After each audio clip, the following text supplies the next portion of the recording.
Hello and welcome to the podcast. Today we'll be talking to farm business consultant James Bush about the SFI offer, particularly where it can help and support livestock farmers. So welcome, James, to the podcast. Thank you. Just for those who don't know you, can you just give a brief introduction to yourself and your experience? Yep, so I'm, as you say, farm business consultant, principally based in the northwest for GSC Grays, so covering Cumbria, Lancashire and parts of North Cheshire. In terms of experience, I've been in the livestock industry, farming for the last 17 years, but been involved with agriculture right the way through my career. Okay. And you've particularly been working with farmers over in the West when it comes to our farm business advice service. Absolutely, yeah. So you've seen a lot of livestock farms that are looking for options and things that they can do to make their businesses more profitable and sustainable. Yeah, and I think we're, particularly in our area, there is, mixture of upland farms and lowland grass farms. It has historically been quite difficult. So we're right in the sort of hotbed of it all at the moment, and trying to make some sense of the whole new offer and see how we can apply that to farms practically. Brilliant. So you've got plenty of experience to bring to the conversation, and particularly when it comes to SFI.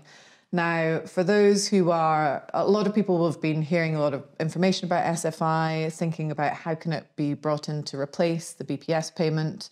Could you just give a brief overview of SFI and particularly sort of the difference between the 2023 and now we've got the expanded offer for the 2024 scheme? Yeah, so I think the first thing I would say is that obviously people are looking at SFI as a way of replacing BPS.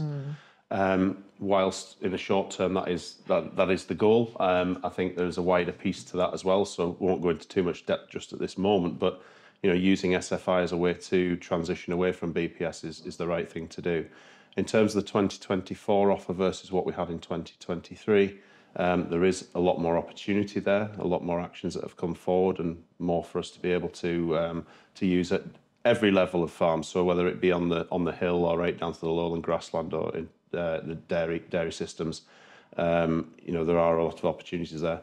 The slight caveat to that is that the 2024 actions, the ones that have rolled over from the 2023, do have changes to them. Right. And they need to be considered. So it's not something that you can just dive straight into thinking, I'm going to have the same as what you had under that offer and then add the new ones. But there is opportunity to look at a number of different options under 2024 that complement what was in the 2023 scheme. Okay. Gosh, I'm confused even just listening to you talk about that. I think I confused myself. Well, and it's just how much farmers feel trying to look into this. So I think when we're kind of looking, so we're very much focused on livestock and dairy farming systems in this conversation. And there'll be two kind of things to consider when we're talking about it. And it'll be those who are already within a 2023 agreement and are looking to top up with 24. Yeah. And then we'll be looking at those who are starting from scratch, completely looking at a 2024 agreement. Yeah. Okay. So I think in the first instance, what I would say is anyone that's looking at a 2024 agreement who hasn't already enrolled needs to understand that there are significant changes in some of the actions. So I would go through the documentation that supports SFI and understand what those changes are.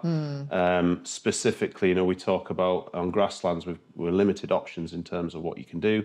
Herbal lays is a big one that everyone's talking about. There's some significant changes between the 2023 and 2024 action. Okay.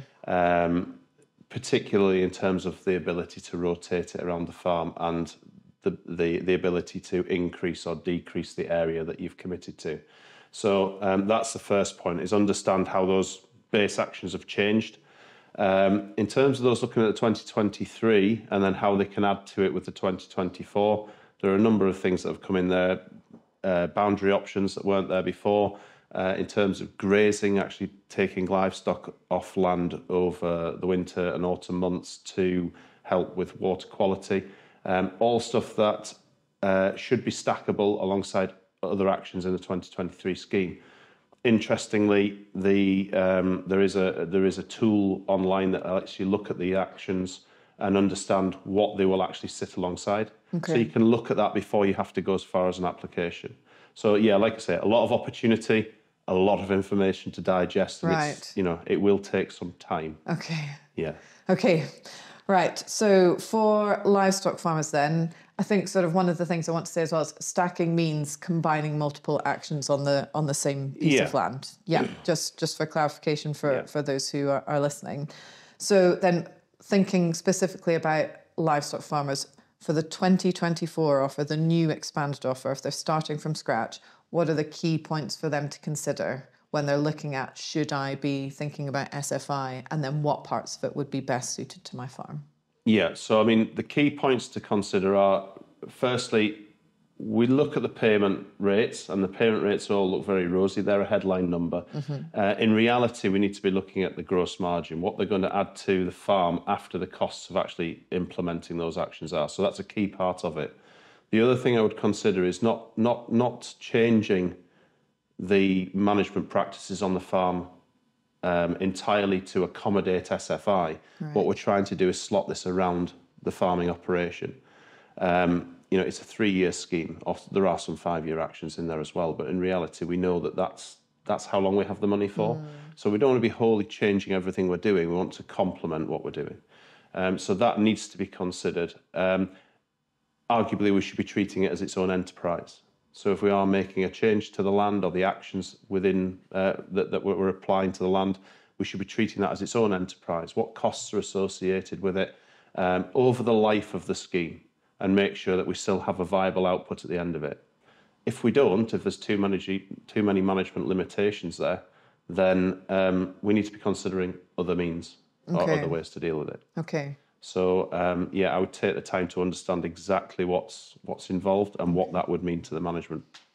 Well, and I suppose that's why when we've been doing our FBAS sit-downs and our half-day reviews, the first thing that we're asking the farmers is, what are your plans for the next kind of 5 years? Absolutely. So that then sort of sets the context and the framework within which you can slot those SFI options. And it is very much short, medium and long-term objectives. So your short-term objectives might be the 3 years of the scheme. So we need to replace the BPS, if you like, over that period. But then it's what knock-on effect that might have in terms of 5 and 10 year or beyond that. So, and other considerations, we're changing what we're doing on the land. If we change that significantly, how does that affect the next generation? Yeah. So it's a much wider piece. Wider piece. Okay. So I've suggested when we're sort of having our, when we're talking there about integrating SFI into farming systems, could you perhaps talk to me about how we're seeing that manifest in sort of some real examples of, so I think a lot of farmers are hearing, you should be looking at other things. And I think a lot of them would be very interested in what those other things are that they can be doing with their businesses. So I think the first thing I would say is we have actually quite a good example. We have a farm who we are working with through the FBAS scheme, where we're looking at the production system on the farm. We're looking at each of the enterprises and their individual merits and what they bring to the farm in their own right. We're also looking at SFI and the wider schemes, in fairness, on this one, but SFI particularly around the herbal lay route. The reason that we're looking at that is that at the moment they have a split herd. They have a spring and an autumn calving herd. And at the moment, the spring calving herd, we're weaning the cattle, the offspring before the back end. They're fed independently through the winter. They're then kept all the next summer and then sold as stores at the end of that second year. Okay. So quite input intensive. Exactly. Yeah. The theory being now that if actually we concentrate on an autumn calving herd, the calf actually stays with the cow throughout the winter. Yes, it's inside and you need a little bit more space, but that cow is supporting the calf. When they actually go to grass the next year, we're then using the herbal lays to pick up where concentrate might have filled the gap before and push those calves on so we get to the same level of store at the same point effectively without having to pay for a wintering on those cattle. And actually what that's doing is it's improving the bottom line. We're trimming out some of the costs associated, which is the concentrate costs, and replacing it with something that we're effectively growing on the farm. There are practical issues to consider, so location in terms of herbal lays and soil types and all the usual things that you'd consider when putting a crop in the ground. But on that particular farm, that's going to work very well. So although it might not work on every farm, that's sort of an idea of where we would use it and how we would improve the production system by using the herbal lays it's even better that SFI is there to pay for the herbal lay in the first place. Yeah, it's like a tool in the toolbox, isn't it? Absolutely. More than something that should be integrating in rather than dictating, the direction of travel for the business. Absolutely, yeah. It's a very much a complementary scheme rather than something, as I said before, we shouldn't be changing everything to accommodate it. Okay. Yeah. Well, that's a great example. Thank you very much. I think when we talk about livestock as well, we're also talking about dairy farms. Would it be the same sort of, does it work in much the same way, or?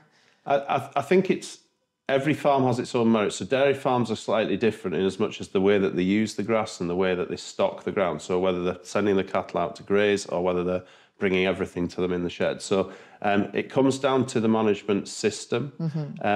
Whereas the herbal lays might not be the thing to use on a dairy farm because of the grass output that you need. Harder to manage in that system.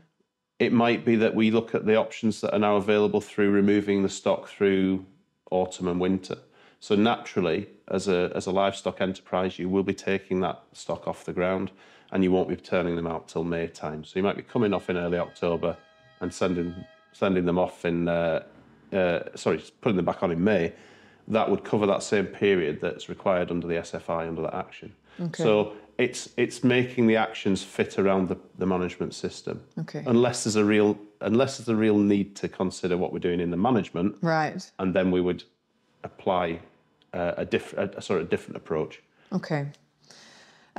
So then, how do farmers? So you've talked about some good examples. We've looked at dairy. How else do farmers get the most out of SFI in your view, James?